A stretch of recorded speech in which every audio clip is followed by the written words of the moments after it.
Okay, hey, this is Brent Leary, and it's really cool because I'm sitting here in the headquarters of Lola.com, sitting with the kind of brand new, newly minted CEO of Lola, but a buddy of mine from back in the day, Mike Volpe. Yeah. Thanks for Awesome to having see me. you again. Absolutely. Yeah. Thanks for coming by. It's good to have you. So I've known you for years, and I've known you for years as a marketer, a CMO, Yeah. but now you've taken on the mantle of CEO. Yeah. We're going to talk a little bit about that. Okay. I feel like I don't need to ask you this, but I do need to ask you this. Give me a little bit of your personal background. Yeah, sure. So I've worked as a marketer for a real long time. I was at HubSpot, part of the early founding team there, ran marketing through the IPO, so I was there for about 8.5 years. And then I ran marketing at a cybersecurity company called Cybereason for a couple years. And then I just joined Lola.com about a month ago, actually. Wow. So it's, fresh on the job, but as CEO, as you just said. So it's a little bit of a different deal. It's been fun so far. Absolutely, and we'll get into the sports talk a little later. All right, so you've been a CMO for years. You start as a CEO for the very first time. Yeah. How has that changed, or what's the big differences? What prepared you from a CMO perspective to become a CEO, you think? Yeah, I mean, I think there's a lot of skills you learn as a CMO that prepare you for the CEO job.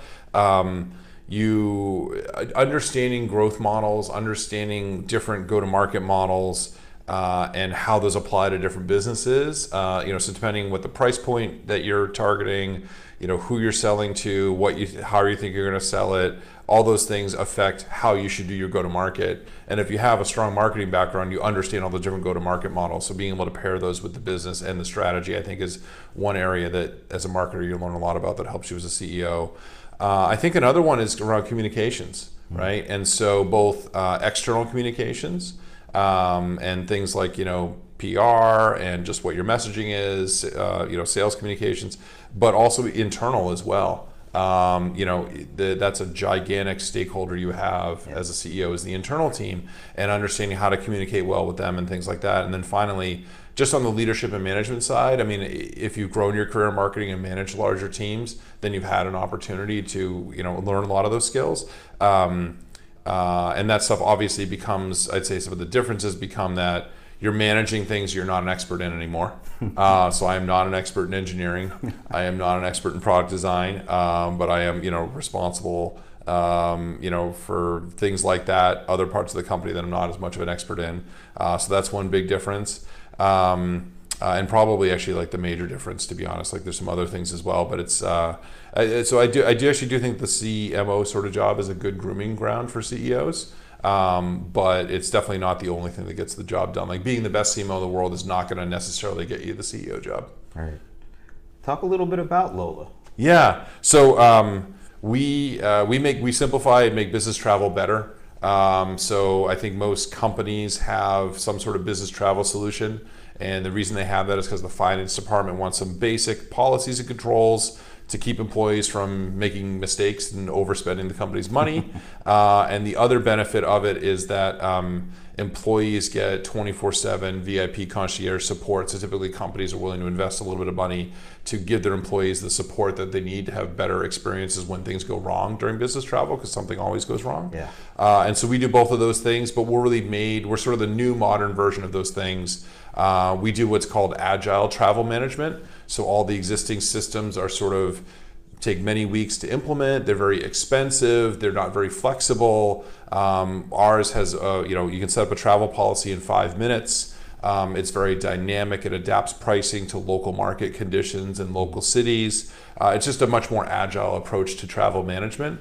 And so that's what we do. So we've been getting a lot of traction with sort of, small, fast-growing companies that really like what we're doing and our sort of new approach to it.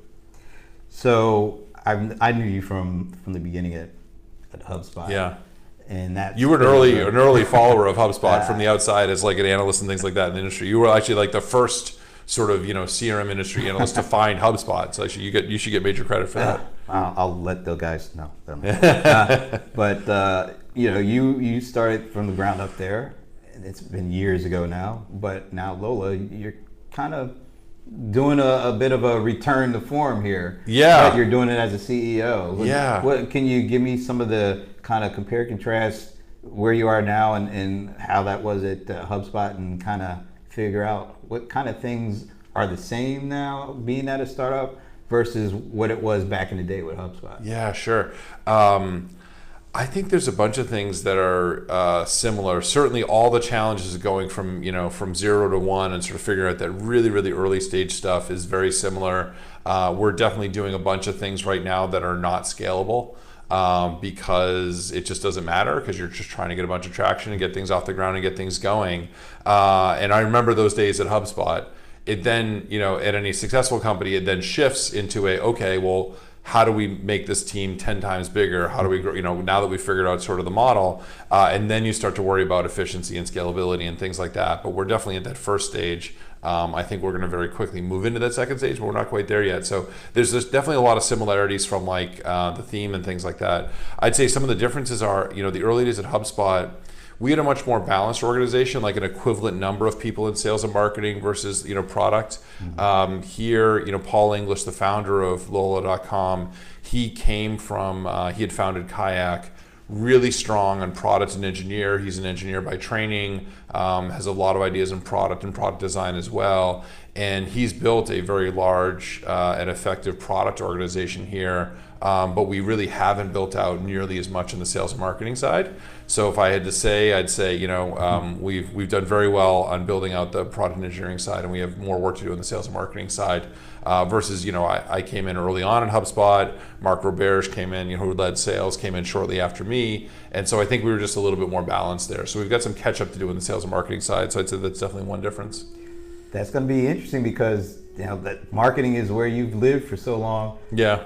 And you got to catch up on the marketing side, but you're the CEO now. Yeah. So what kind of challenges does that present to you personally to say, I know we need to do the marketing, but I'm the CEO, I got to focus on everything else? It's a really interesting challenge. Like we were chatting about this earlier. I feel like I need to be very conscious of not to just come in and end up being, interim CMO with 80% of my time, right? And I need to make sure that I build out that team in a way that they can be self-sufficient. And I need to make sure I'm doing all the other CEO type of things. The good news is so far, it's like any startup with a lot of opportunity.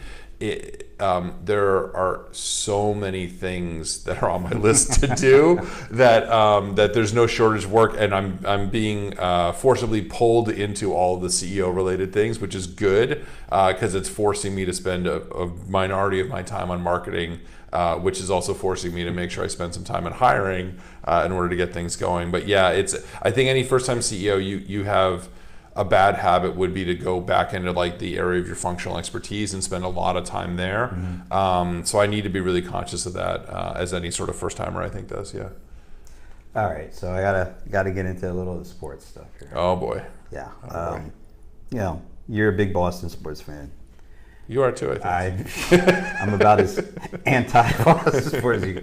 But it's coming up on football season. You're a big Pats fan.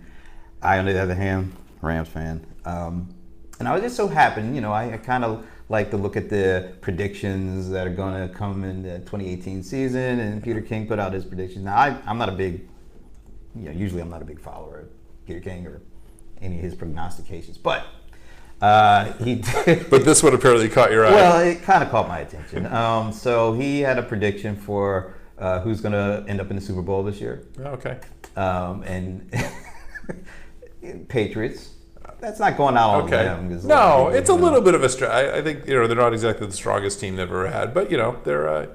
It's hard to bet against Tom Brady. Yeah. And Belichick. Yeah. Yeah. So that's on the AFC side. Okay. And then on the NFC side, kind of a surprise to me, but he actually picked the Rams. Interesting. Yeah. Okay. I see where this is going. This doesn't happen often, believe me, for the Rams. Yeah. And then, of course, after he picked who were going to be in the Super Bowl, he actually predicted who would win. Oh, interesting. You care to take a? I will. I'm sure you're going to say the Rams, but what I would just say about that is it's interesting because there was some Super Bowl like a while ago. Yeah. I was actually there, interestingly enough, and I think the Rams were predicted to win that game too. Yeah. So that's why I have a little bit of a hesitation on these predictions. into Yeah, this right, prediction. right. But it was kind of fun. I've been in the wilderness for years. This I haven't been able to break out the Rams paraphernalia for years. But well, if that happens, we should go. How about that? And where the Super Bowl is this year? I actually don't know. I forget. Where is it? Atlanta. Oh, is it really? Atlanta. Great. Well, I got a place to stay then. The last time the Super Bowl was in Atlanta was 1999, and the Rams played in that Super Bowl too. And guess what? They won. Yeah. So there you go. Okay. So that's a good track record. Yeah. Okay. Cool. Well, that would be a fun trip. We should do that. So it's on video now. I know. Now we actually got to do it. Yeah. All right. But anyway, so thanks for having me over, man. This has been great. No, thanks for coming by. It was great to talk about it. Yeah. I can't wait to see what you do with Lola. Thanks. And we'll be checking in on him. Sounds good. All right.